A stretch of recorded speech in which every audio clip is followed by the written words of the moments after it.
Mr. Scheer, welcome. Anil Shah. Very nice meeting you, sir. Mr. Scheer, so these guys are very nice to meet you. I need to make sure.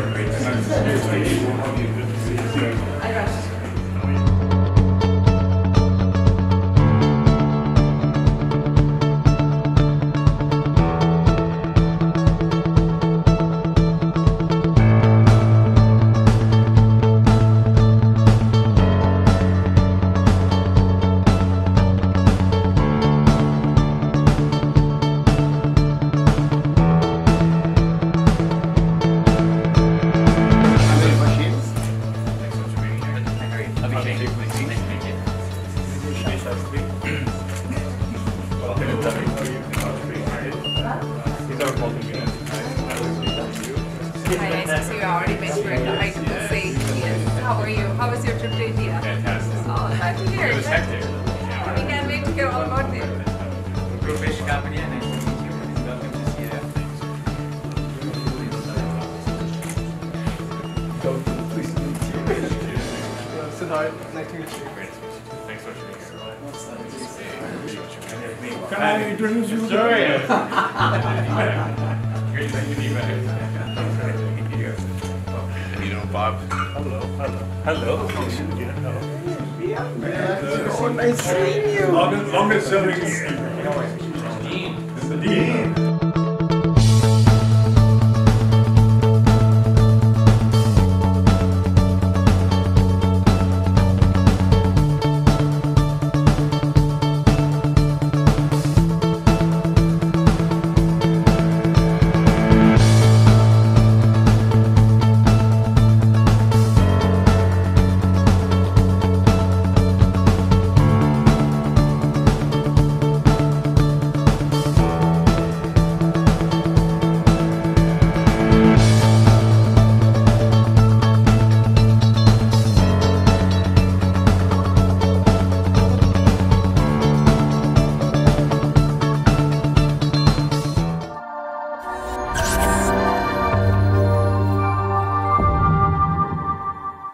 Distinguished guests, friends, welcome to Canada-India Foundation's interactive luncheon with Honorable Andrew Scheer, the leader of the Conservative Party of Canada and the leader of the official opposition. It's a great privilege to welcome him to the first interactive session. I also want to extend our warm welcome to Ambassador Dinesh Bhatia, Consul General of India in Toronto, Honorable Deepak Oberoi, Member of Parliament from Calgary. He's also part of our Advisory Council of the Foundation. Honorable Bob Saroya, Member of Parliament from Markham, Unionville.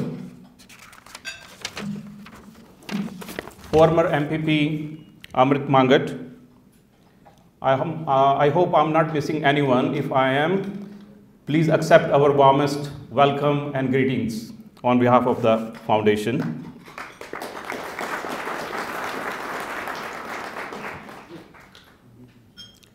On his recent trip to India, Mr. Scheer told Indian Prime Minister Narendra Modi that he will make India a core player in Canadian foreign policy considerations and energy export when he becomes the Prime Minister. We at Canada-India Foundation admire and welcome sincerity toward this relationship. Friends, as you all know, Canada-India Foundation has a new leadership now, and I would like to take this opportunity to acknowledge the stellar contribution of the successive leadership we have with us today, our past chair Ajit Someshwar, Dr. Lakshmanan, Ramesh Chotai, and the members of the Board of Governors, and I would request them to please rise to be acknowledged.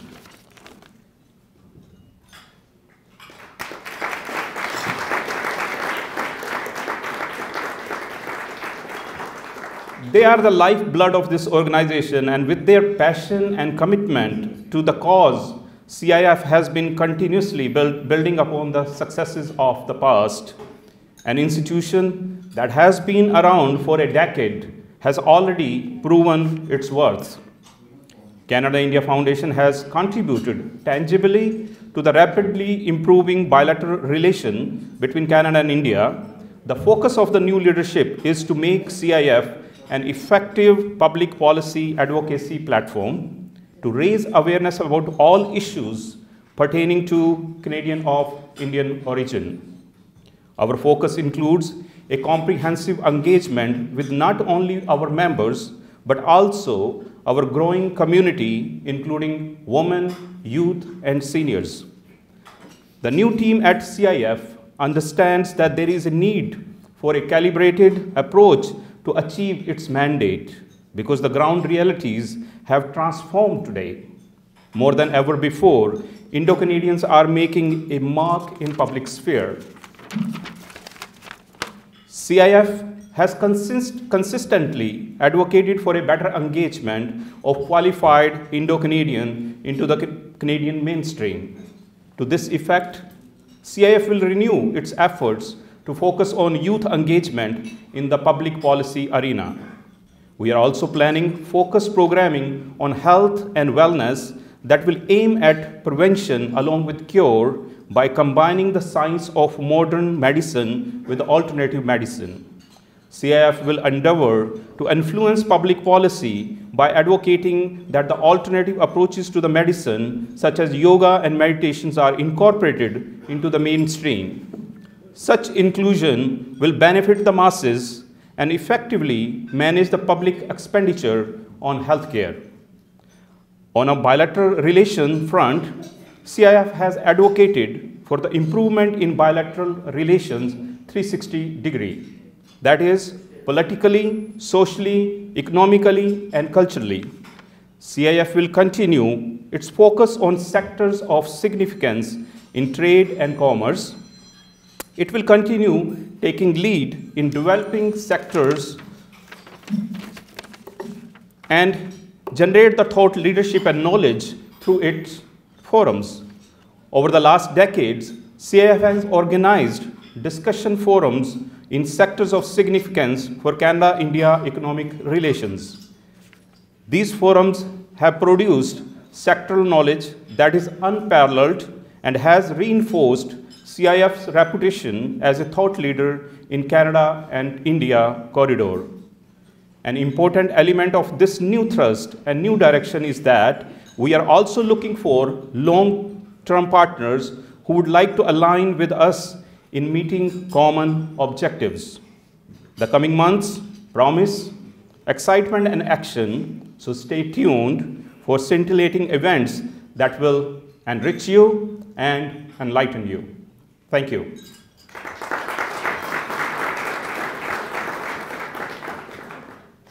Friends, now it's my great pleasure and privilege to introduce the chair of the foundation, Mr. Anil Shah. Mr. Shah is a passionate, committed, highly successful business and community leader who carries a deep desire for the public good.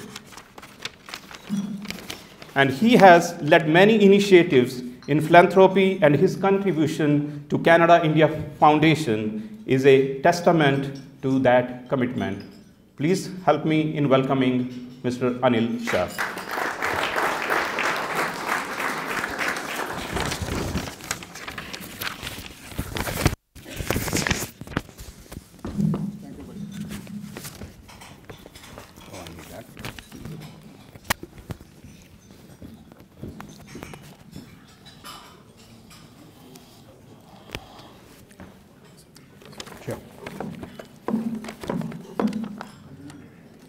Wow. This is probably the best of the best speaker series that I am seeing. And you know what? We have a charming speaker. That may be one of the reasons, or we have our new charming national convener. One of the two. Distinguished guests, friends, it's such a wonderful experience to see you all here. This session to the interactive luncheon with Honorable Andrew Scheer, leader of the Conservative Party. Thank you and welcome once again. It's an honor. It's an honor and privilege for us to welcome you, sir. You're a leader who has shown amazing wisdom in taking this initiative to improve Canada's relations with India even before you become the Prime Minister. As a leader of the opposition, this is a fantastic wisdom you have shown and a great courage and strength. Thank you. We are very confident at Canada-India Foundation, sir, that if and when you are in power, I shouldn't say if, should I? No, when you are in power, we will see again a rapid growth of ties between our two nations. Friends, it's my pleasant task to introduce CIF to you. While Satish has done a fabulous job, but I'm going to add some to it. CIF comprises of a group of like-minded individuals of Indian origin who are in business and have been community leaders in Canada. Very highly successful entrepreneurs in their respective fields, and a common thread that ties all of us together is our passion. A huge passion for Canada and India bilateral relationships, and a passion for contributing back to the society through our philanthropic efforts. Our institution was established about 11 years ago. And if anyone who has tracked Canada-India's relationship, the bilateral ties, they will agree that for the last decade has been one of the best ones between the two countries. In a significant manner, our public policy advocacy group has shown tangibly contributed towards this improvement. As a secular, non-partisan Canadian organization, CIF's key objectives is to advocate the decision makers to focus on matters that have material bearing on relations. It also consistently raises the voice against identity politics. And I'm sure, Mr. Scheer, you would have heard this through your own grapevines. An equally important aspect of our objectives is to annually recognize a truly global Indian. We honor this individual who has contributed to enhancing India's image globally. The CIF Global Indian Award is handed over at our annual gala every year, and it carries a cash prize of Canadian dollar 50,000, which goes to the favorite charity of the winner's choice. Earlier this year, we had honored an Indo-American kid. At that time, he was like 14 years old. His problem, his challenges in life, he was born with a brittle bone disease, been stuck to a wheelchair. But this individual, sir, has shown tremendous amount of wisdom. He's a big #1 rapper and at the same time a motivational speaker. At the tender age of 14, with 140 broken bones, he has shown some wonderful, wonderful strength and raised millions of dollars for different charities.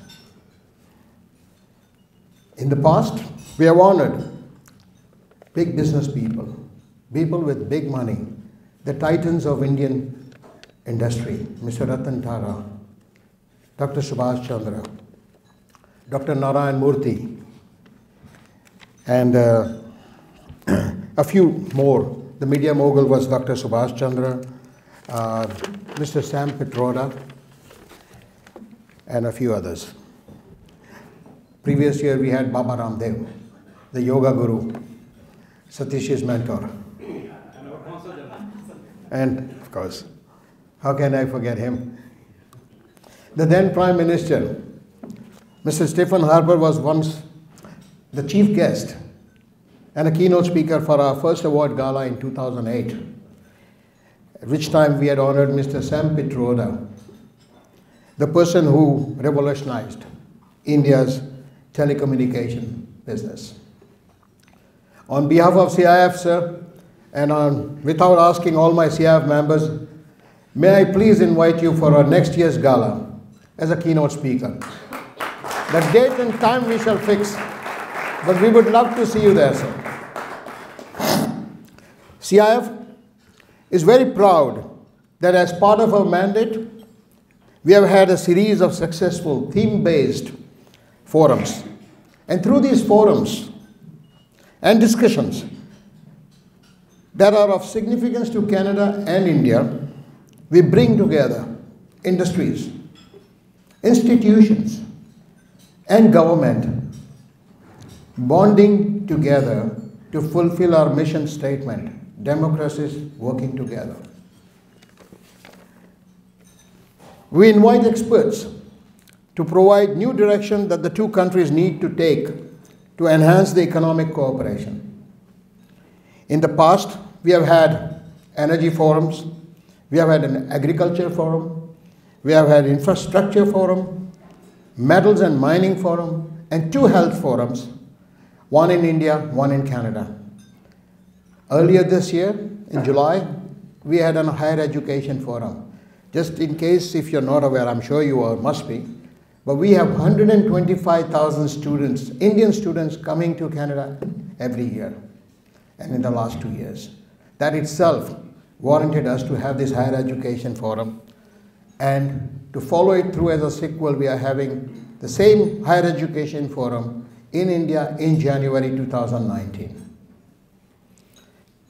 Friends, CIF is committed to its mandate, and we welcome everyone's participation and engagement in this issue.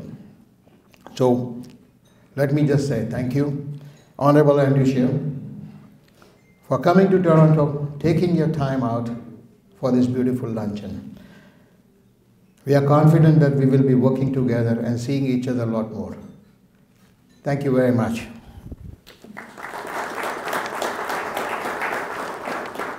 I have a very pleasant job to introduce somebody who doesn't need any introduction.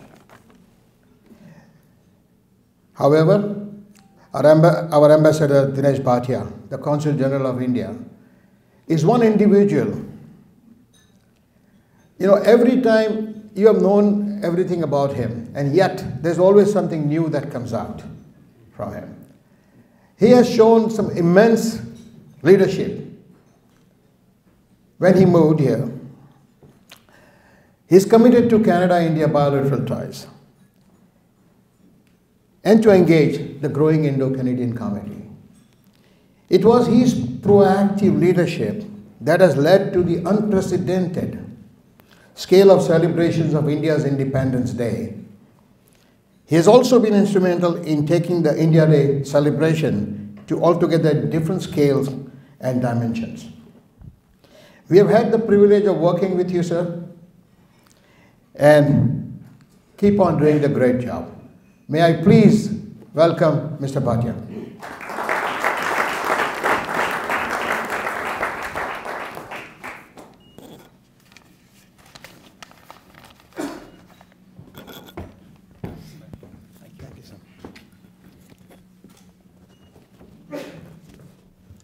Good morning, or rather good afternoon. Namaskar.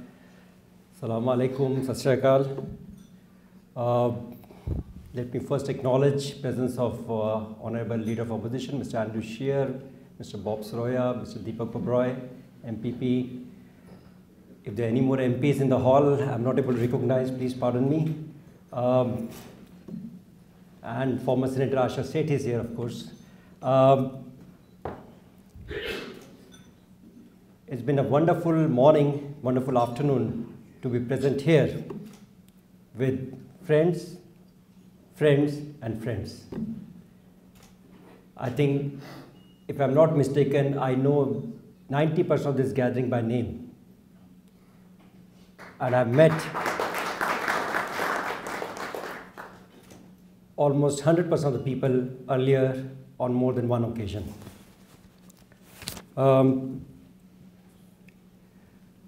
I've heard brevity is a virtue, but I was told to speak just for 3 minutes, and I don't know how to consolidate all my views and all my ideas in 3 minutes, especially in the presence of Honorable Andrew Scheer, who has just come back from India, but I'll try to be as brief as possible.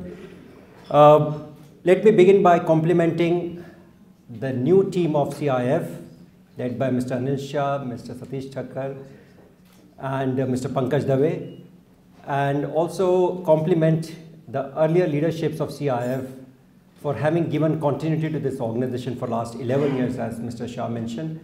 I don't know if it's unintentional that you didn't mention the role of Consul General, who has played a very active role with the CIF in the last 11 years. Successive Consul Generals have supported CIF, but I must also add that this relationship is a two-way process.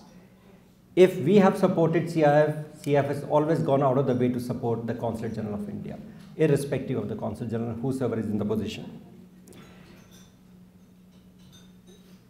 Mr. Scheer, this was your first visit to India. And first visit to India can always be overwhelming. I'm sure it was.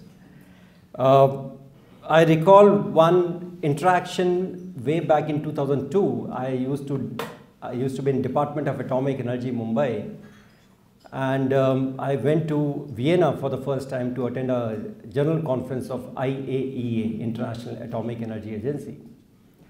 And there was one Mr. Wagner, who used to be safeguards inspector in IAEA. Safeguard inspector is a very tedious job where they go and check every nuclear material in the country. And he used to make every quarter a visit to India to check out on us. So when I met him, I had a bilateral meeting with him, and he said, look, when I first landed in Mumbai, it was much more than shock, because coming from Germany and living in Austria, he had not seen an ocean of people. And he said he was particularly advised to go to Churchgate railway station, a local station in Mumbai, where thousands and thousands of people come down from a local train and then they disappear. And every 3 minutes a train comes and people disappear. They just submerge into the ocean of people that Bombay has, and that in fact the entire country has. So I hope that your visit was successful, and I know this for sure because in India, besides the Prime Minister, we have the highest decision-making body called CCS, Cabinet Committee on Security. There are 4 members in that, and I know that you have met 3 of them in your visit. Which marks the success of your visit. You met the Finance Minister, you met the Home Minister, Mr. Rajnath Singh, and you also met our own External Affairs Minister, Mrs. Sushma Swaraj, besides the Prime Minister. And to get time from the Prime Minister, especially when the elections are around the corner in India, is rather difficult. I know this. So today is not the day for me to give ideas about India-Canada relations. I would like to hear from you what your impressions are about India. How was your visit? And I'm sure everybody is looking forward to that. Welcome back to Canada. I look forward to working with you. Thank you so much.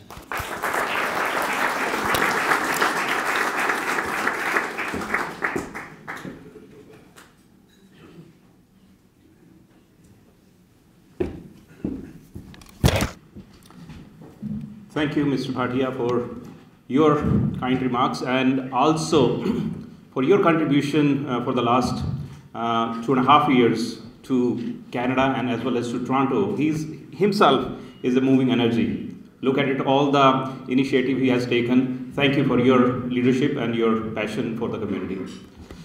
Friends, I've been tasked now to introduce one of our very dear friend. But before I do that, our leader has kindly consented that he will be taking some question answer. So on each table we have some writing pads as well as some notepads and pens. So kindly mark your question, and someone will take those questions out, and subject to leaders' availability of the time, will try to accommodate as maximum as possible. And he's going to be spending some time interacting with each one of you, and I'm pretty sure you will get some opportunity to know him better, as well as ask questions. So, but we will try to kind of curtail the time, because we are running a very tight ship here. So friends, it's my great privilege and honor to introduce one of our very dear friend, Mr. Deepak Oberoi, who's the Member of Parliament, one of the longest serving Member of Parliament from Calgary. He's the Dean of the Conservative Party. And as we all know, that he has been working continuously in fostering the stronger bilateral relations between India and Canada, and which has been duly recognized because he was awarded with the Pravasi Samman Award by President of India then, and his other initiative celebrating the Diwali at the Hill for the last 15 plus years, which, as well as his recent bill to celebrate the Hindu Heritage Month, speaks of his care and commitment for the Indo-Canadian community. Friends, please help me in welcoming Deepak Oberoi.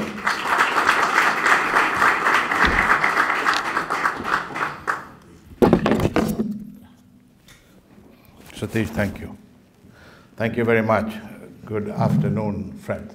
So first of all, many of you are my very good friends. So let me just say to all of my friends, hello. It's again very nice to see you. Hi. I'm very happy to be joined by my colleague Bob Soraya, by Deepak Anand, my former Senator Asha Said, and my former MLA, Madam Mangat. And I think there are a couple of conservative candidates in here. So to all of them, thank you very much. It's indeed an honor and a privilege to be here, and most importantly, to introduce to you Andrew Scheer. I have known Andrew for a long time, since he came and joined the Parliament. He was my colleague. Then Andrew became the Speaker, the youngest Speaker in the history of Canada.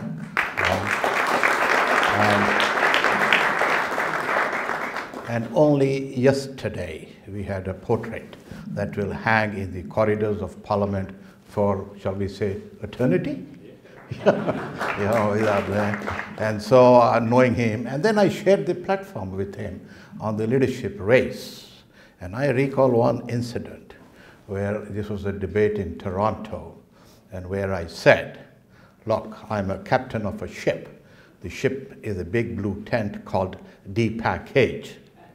And shortly afterwards, Andrew sent a note and said, I am the admiral of all the ships. No. But Dr. Bhatia, about this business of people, I remember going with Stephen Harper. So I went 4 trips to India, and I'm glad Andrew had a great trip.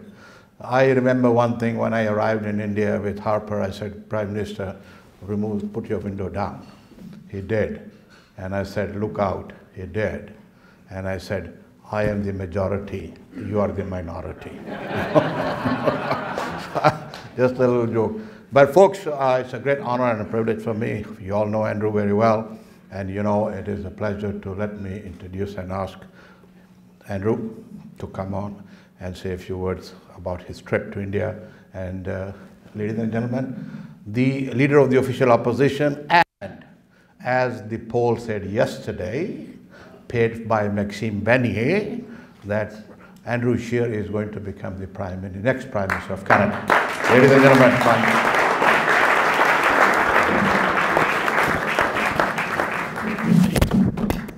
oops, I forgot that.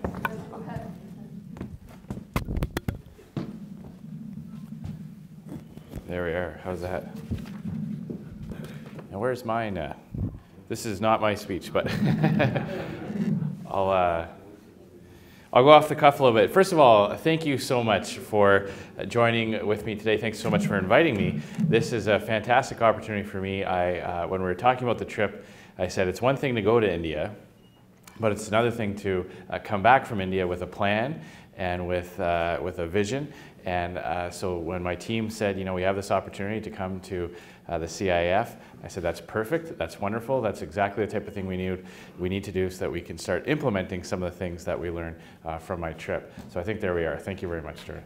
Okay, thanks. And I want to thank Deepak for that great introduction. I know Deepak, as Deepak said, we've known each other for a long time. We go back to 2004. I was actually a staff member on Parliament Hill before I got elected. So I used to work on some of the communications and support team when Deepak was a highly respected member of Parliament. And I just want to say, you know, Deepak's got a great sense of humor. I'm often the victim of some of his teasing. And you'll remember during the leadership campaign when he unveiled the D package. But I want to say that he's highly respected in our caucus. He's not just the dean in terms of longevity, he is also the dean in terms of the wisdom and respect and experience that he's accumulated for so many years. So thank you very much. And I want to say to Bob Soroya, who is a newer member of the team, but in no way any less respected either. And the experience that he's had in the private sector, the wisdom that he's brought representing the riding of Markham. Bob, thank you very much, not just for your commitment to the team for the last little bit, but thanks for coming to India with me to help me navigate through all the different aspects of the cities and the culture and the society there. So thank you very much, Bob. So we had a fantastic trip. From every way that you could measure a foreign delegation, we were very successful. As many of you know, the Parliament of Canada does not support opposition travel. When the opposition leader wants to travel around the country, that's no problem. The Parliament supports that. We have the ability to get out to talk to Canadians in every part of the country. But when we go to other countries, that's on us. And the reason why I mention that is because when the leader of the opposition, no matter who the leader is, no matter what party, when that person decides to make a visit to another country, they have to be very, very focused on that. It's a big choice to make, because when you spend time outside of the country, you're giving up some of the abilities to visit some of the ridings that you need to win back to form government. It also takes resources that the party has to use some of the funds that it collects in donations to pay for the travel. And the reason why I mention that is because that, I hope, to the government of India and to those of Indo-Canadian descent here in Canada, and to those who are looking to make the ties between our two countries stronger and closer, that was a huge signal that I wanted to send of where Canada's relations with India would rank in a conservative government in 2019. And I wanted to send a signal that it will rank very high. India is the world's largest democracy and the fastest growing economy. And when we look at the challenges in the Indo-Pacific region, Canada has a natural partner and ally with India. A country that is founded on some of the very same basic principles that Canada was as well. The rule of law, democracy, freedom, freedom of religion, freedom of expression. When you look, when we like to talk to ourselves, we like to talk in Canada about how diverse and multicultural we are. Holy smokes, I did not realize how many languages were spoken in India. When we talk right now in the House of Commons, we have French and English as the two official languages, but in the Indian Parliament, you have the right, if you give notice, to speak in any number of dozens of languages as well. People from so many different cultural backgrounds, even just within India. So we have that same commitment to tolerance and equality of people. And we have the same commitment to freely trading with other countries, other like-minded countries, so that we can all take advantage of economic growth together. So I wanted to go to send the message that Canada would prioritize our relationship with India. The Indian economy has grown tremendously fast over the last few years. From Canadian perspectives, if we had 7.5, 7.8, 8% growth, we would be popping champagne corks in the House of Commons. In India, that's become almost the new normal. And in many cases, if it's not 8, then there's questions about what happened. But the feedback I got here in Canada before I even went, and it was reinforced while I was in India, was that although the trade between Canada and India has also accelerated over that time, it's not been at the same rate. And there are things that both governments could do, both economies could do to enhance that. And the impression I got from the ministers I met was that we all have the same basic understanding, that when two countries work closer together, when one country does well, the other benefits from that as well. It is not a competition in the sense that if Canada's economy goes up, then the Indian economy will go up less quickly. In fact, it's the opposite, that prosperity is contagious and that we can prosper together in a mutually beneficial way to the benefit of both our citizens. And that message was very well received. I first met with the Minister of Foreign Affairs, and that was a fantastic meeting. We got an appreciation for the challenges that India is facing in that region. You know, not every neighbor shares the same commitment to democracy, the rule of law, and equality in the area. There are some economic challenges that they face by other countries that don't have the same types of free and open economies. So when I sent the message that Canada, under a Conservative government, would prioritize our trade and relationship with India, it was very well received because that to them was a sense that there would be a willing partner. The meetings I had with Prime Minister Modi was a great honor for me. I want to tell you that I truly do appreciate that. To be the Prime Minister of a country of over 1 billion people, so close to an election, and then to carve out some time to talk about the relationship between Canada and India with me, I truly do appreciate that. I thought it might be about 15 or 20 minutes. It ended up being well over half an hour. So it was a big sign of...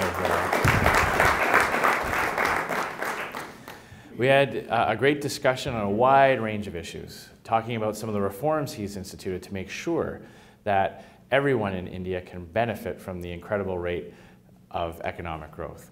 And some of the innovative ideas that Prime Minister Modi has brought in, you know, very practical things that will touch the lives of Indians in every corner of the country.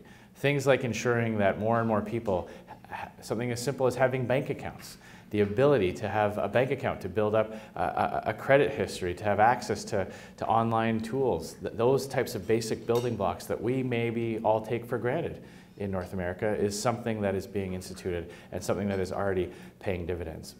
The drive to sanitation in rural areas and even in the big cities, making sure that every household has access to clean water and clean sanitation services for their own household. Those are things, again, we take for granted here, but something that he's invested in that human capital in India. We had a great discussion about some of the geopolitical issues, and one of the things I know is a huge concern in India is access to safe and responsible energy.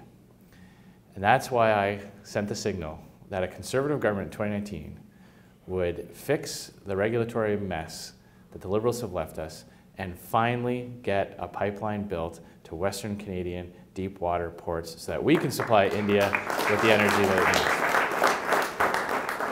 needs. You know, I visited the world's largest oil refinery in Jamnagar. It was a fantastic tour. It was very, very interesting. Has anyone ever been to that facility? It's amazing. It's an engineering marvel. It employs tens of thousands of people. They've actually created a city right nearby for the workers that work at that refinery.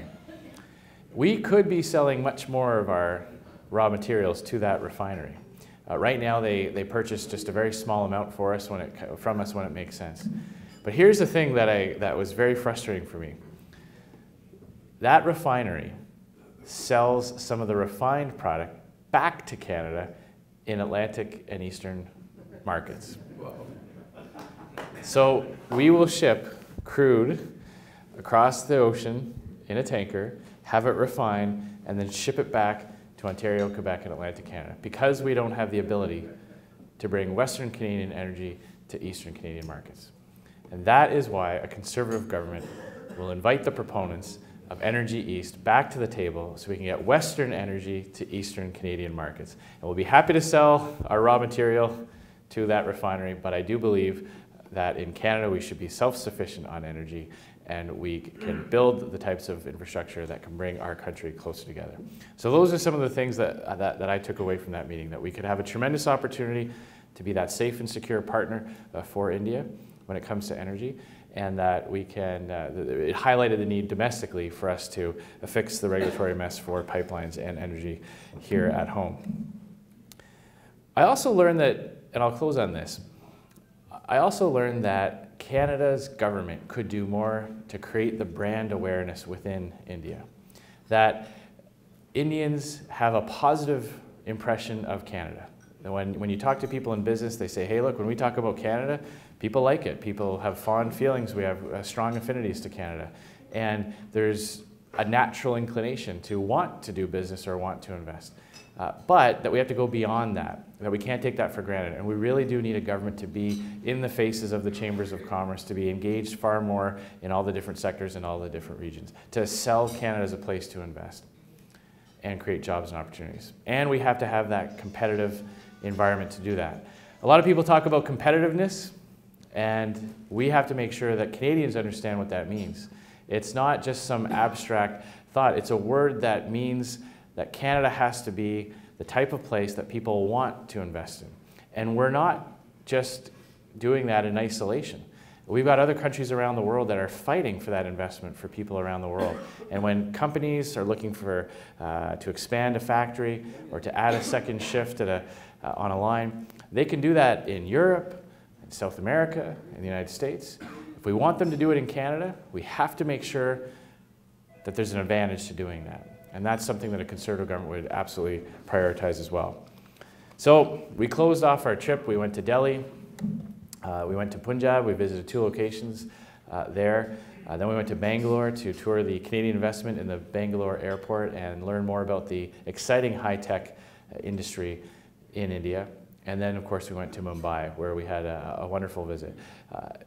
The hospitality, I've gotten to know many, many people in the Indo-Canadian community here in Canada, and I was prepared for great hospitality because it is a hallmark of your background and your culture. I can tell you it was everything I thought it might have been. The warm welcome that we received, the access to ministers, the access to CEOs at some very, very big industries. They wanted to learn more about what a Conservative government would do to strengthen those ties, and they were very gracious with their time, opening up their homes, and certainly opening up their kitchens to us as well, which was a tremendous side benefit of the trip. So I've come away with a great image and a great perception of what Canada's potential can be with India. And I look forward to working with my team of members of Parliament like Deepak and Bob and future MPs like some of the candidates that are in the room so that in 2019, our foreign policy, when Canada talks about global issues around the world, when we talk about the Indo-Pacific regions and the opportunities for Canada to play a greater role and the opportunity to help deal with some of the challenges with a partner that shares so much in common, that we'll have the right vision to make sure that Canada and India prosper together, grow stronger together, and help build a safer world together. Thank you very much. I've really enjoyed sharing my perspective with you.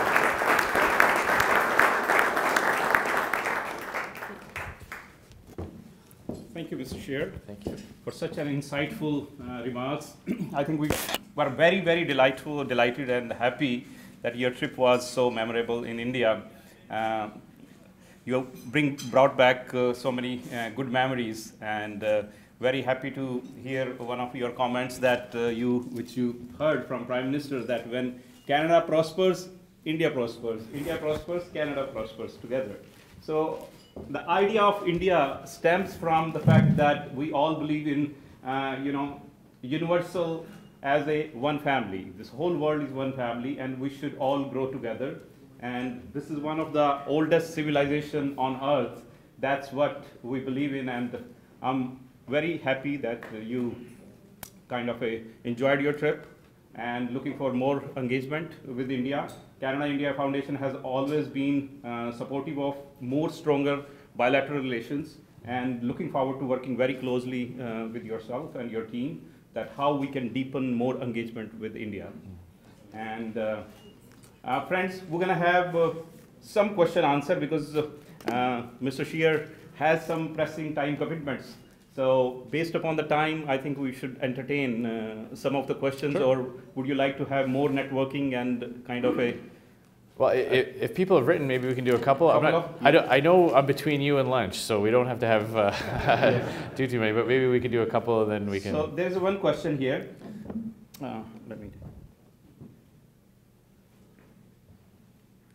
Hello? Hello? Yeah. So there is one question that, sir, what could Canada do to grow 10x in 10 years by exponentially multiplying the trade, commerce, industry with India? Well, that's a tall order. To grow 10 times where we are right now would take a strategic vision that would include a lot of different things. But obviously laying the groundwork towards a freer and more open trade is a huge part of that. Anytime you tear down trade barriers, anytime you remove tariffs or duties, anytime you eliminate non-tariff barriers, which can also have an impact impeding trade, you're going to see natural growth there. That's something that I know that the government in India has said in the past. I know there are domestic issues in India that have to be resolved, or at least have to be incorporated as part of a longer-term plan, as there are in Canada. But I think you'll see a willingness from both the Conservative government here and Prime Minister Modi's government in India to work towards reducing those trade barriers. I know that India wants to be a global exporter of many things. They have a lot of competitive advantages. We have a lot of things we can sell to them. So removing those barriers, having the types of promotion and an aggressive strategy for encouraging investment and attracting it here in Canada is the other part of that. And that's one of the big takeaways, that Canada can do more to really be more visible in some of these areas to get the flow of capital and those investments flowing much more quickly. Excellent, thank you. And the next question is, what will be your top 3 steps to make Canada-India relationship more stronger? Mm-hmm. Well, I'd like to explore the potential of enhancing some of the security cooperations. Canada and India have taken some steps to do just that. I think there's more there that we can do. Anytime two countries trust each other more and more when it comes to security, then a lot of other things flow with that. We know that there are countries around the world that are engaging in everything from cyber attacks to hacking into key institutions. Canada has been a victim of that in the past. India has concerns about that as well. So when we can share that type of information and technology, whether it's in terms of national security or cyber security, that will naturally bring us closer together. I talked about reducing the non-tariff trade barriers as well as we work closer towards more free and open trade, and I think stronger levels at the national level as well. You know, having more high-level visits from Canadian ministers to India and welcoming those that want to come. There has actually been less of that in the past year and a half than there has been previously. So that's something we can ramp up that will bring that naturally along with it. Excellent. So next question is, how important is diversity and inclusion in your plan as a Prime Minister, and how would you go about that? Well, you've probably noticed that this has been a very hot topic in Canada for the last few months or so. And I believe that unlike the Liberals, and I know our host today talked about some of the identity politics that gets played in Canada, and this was a great thing that I know that Deepak and Bob have talked to us about too. Sometimes the media and the conversation gets it backwards. And Canada didn't go about deciding that we were going to be a diverse country and started bringing people in from different parts with different targets. What we did is we decided a long time ago that we were going to be a country that celebrated freedom and that we would protect people's freedom of religion, freedom of speech, freedom of expression. And we would celebrate the fact that you can come here from anywhere in the world and pass on your cultural traditions and pass on your faith and pass on your language. And that has resulted in this country being so diverse because it's the type of place that people want to come to. It's the type of place that people want to come to and the type of place that people can carry on being who they are. So I like to say that diversity is a product of our strength, And our strength has always been our freedoms and our openness and our welcoming. That is the conservative understanding of a free and open and diverse society. The next question is, dear sir, what do you see as the main obstacle in working with India, and how can we help? Well, that was the question I asked at every meeting I had. What are the biggest impediments? And some of them are very, very practical. Some of them are, if we had an MOU on this sector or this industry, if we had, we talked to the people in the entertainment industry, and there have been some memorandums signed, co-production agreements, the types of things that bring different sectors closer together. I'm all ears on that. I've got a few practical suggestions, but this is something you can really do to help me. If you can contact me, or contact your member of parliament or any of the people here that are associated with the party. Tell me your specific story. Tell me an example of a time where you tried to do something, either make an investment or import something here, and the roadblocks that you heard. That is where groups like this can be very valuable. We had a brief chat downstairs, and people were saying, government can't do all this by itself. We don't know where all the problems are, where all the obstacles are. So I kind of throw that challenge back on you, and I'd love you to tell me what are the specific things that a conservative government could do in 2019 to make it much easier for India and Canada to prosper together. Very well put together. And we all know that diaspora is hugely successful in Canada, and great relationship. I think it's looking forward to capitalizing on that relationship, their success in deepening the ties, and I'm pretty sure the previous Conservative government have been a very effective and very forthcoming and proactive in consulting with all the people of Indian origin and taking them, engaging them into those policy formulation, and we're looking forward, CR particularly, looking forward that engagement with your leadership and the team as well. My next question is, any thoughts on future taxation policy? Yes, the taxes will go down. Yeah, well, I just thought of one other thing on the previous question. One thing that the Conservative government will do, and one thing I believe governments need to do, is we need to work closer together with India's educational system. Because Canada has a lot of lost opportunity because we have gaps in our workforce. And in many cases, we have people in Canada who have foreign credentials, who are qualified for those very jobs that are going unfilled. However, because of a myriad of complex systems, both provincially and federally, their credentials aren't recognized here in Canada. And we could prosper much better as a country. And the quality of life for those individuals who are here would be much better off if we could start to recognize each other's credentials in key areas. And that's something that I've often believed that we need to work with the provinces on. I know we've got an MPP here from the Ontario government. I know you know this in the community as well. Deepak, I've heard this from every province in the country, and I think we're starting to see a willingness to say, okay, what kinds of agreements can we come to as a country that we can make sure that people are not underemployed, and when they come from another country with high skills and we need them, let's match that up. So that's something that I hope I can work with my provincial counterparts. On taxation, when we talk about competitiveness, the big one is taxation. Lots of things go into that, labor, cost of production, transportation, but taxation is, at the end of the day, when a company or a small business figures out how to do something better, sell something, and they make a profit, and the government comes along and says, thanks very much for all your innovation, all your hard work, and we'll just take 40% of that right off the top. So we need a competitive environment for taxation. We need to be the type of country that when people see I'm going to work for 10, for 15 years, building a business, building a dream, that the government is not there as the silent partner that takes 40% at the end of the day, but as an active partner that helps that business grow. So reducing taxes for businesses is a key part of any economic strategy looking at growing the economy. Thank you, and we'll take this last question, and we know Mr. Scheer has to leave within the next few minutes, so I request him to spend some time with all the attendees and invitees here and before. So we'll take this last question. So this question is particularly pertaining to infrastructure. So whatever the logistic hurdles we have, any plans for improving the infrastructure in Canada?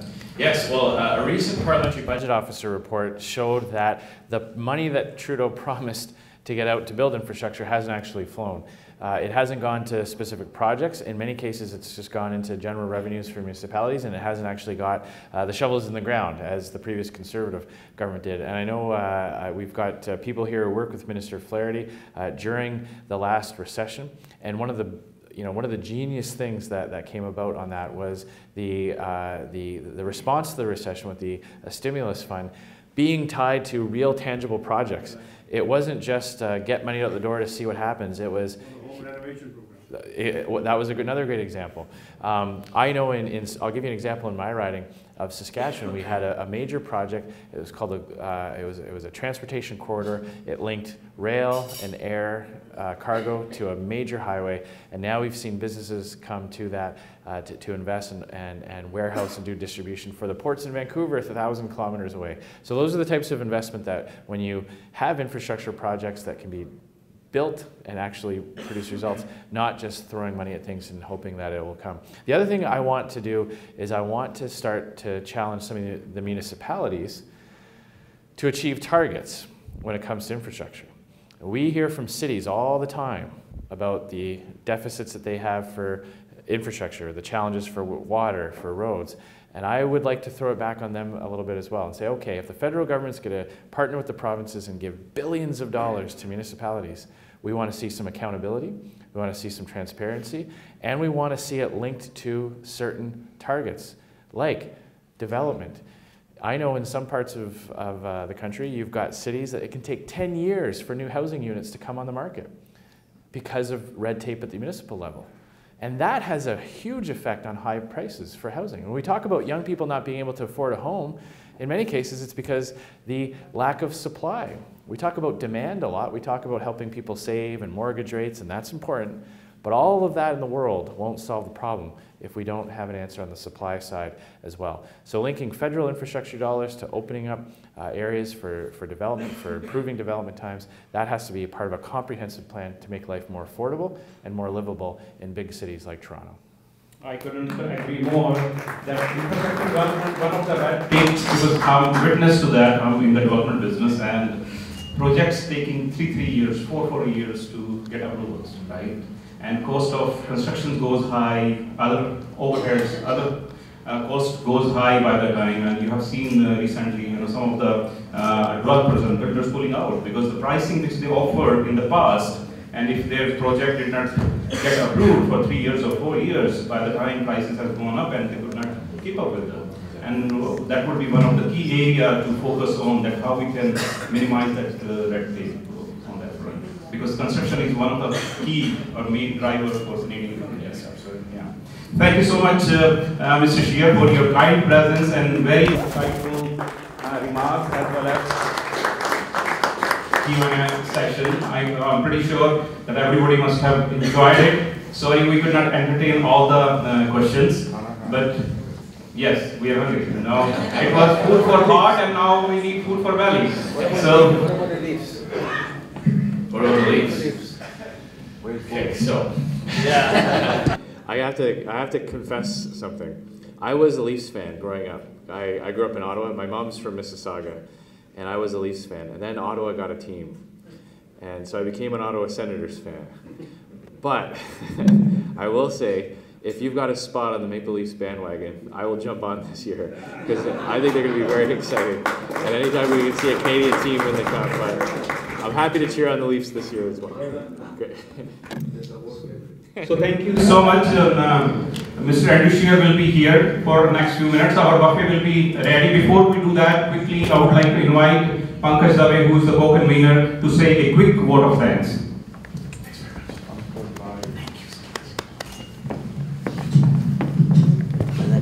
Hello friends. Thank you very much, Honorable Leader Andrew Scheer, to come and to be present and to give you thoughts about your India trip. I also thank all of CIF members and all the friends of CIF to be here and to participate in this event. It was very much thoughtful discussion we did over here, and I request all of you to take this further wherever in your circle and talk about what great leader has told about this vision about India-Canada relationship and also about his India trip. Thank you very much, and I have safe drive when you go home. Bye-bye.